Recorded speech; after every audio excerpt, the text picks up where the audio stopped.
Juma Lokole ameweza kufunguka vingi juu ya haya ambayo yanayoendelea kwa sasa. Kiukweli Zuchu amepigwa na pigo kubwa juu ya hiki ambacho kinachoendelea, kwa sababu kila mtu anatamani sana kuweza kujua ukweli hasa juu ya haya mambo ambayo yamekuwa yakiendelea, na wengi wao waliweza kuongea kwa uchungu wa hali ya juu kutokana na mambo ambayo yanayoendelea sasa. Ila yote Mwenyezi Mungu atasimama na kila mmoja kuweza kuhakikisha kila kitu kinakwenda kuwa sawa, kwa sababu kila mtu anaamini kwenye kile ambacho anachokiamini, na wengi wao watasema kwamba kwa hiki ambacho kinachoendelea sasa, Mungu atasimama kuweza kuhakikisha kila kitu kinakuwa katika misingi na mikakati iliyo bora, kwa sababu kila mtu anaamini kwenye kile ambacho anachokiamini. Ila uhalisia ni kwamba dada yetu Zuchu amekuwa akipitia changamoto nyingi sana katika mahusiano, licha ya kuweza kusahau kila kitu ambacho amekuwa akitendewa, lakini kuna vingi ambavyo vimekuwa vikitokea, hivyo inatakiwa kuweza kuhakikisha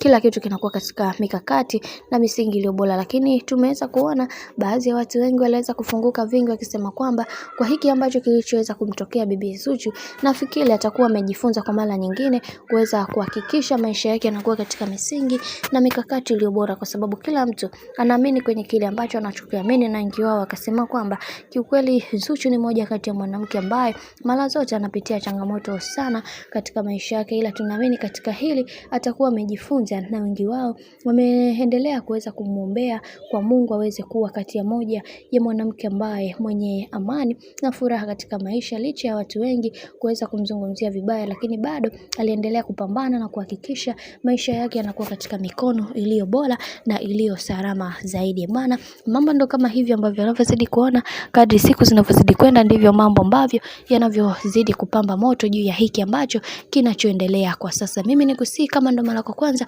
basi usisahau kusubscribe, kulike, kushare pamoja na kucomment.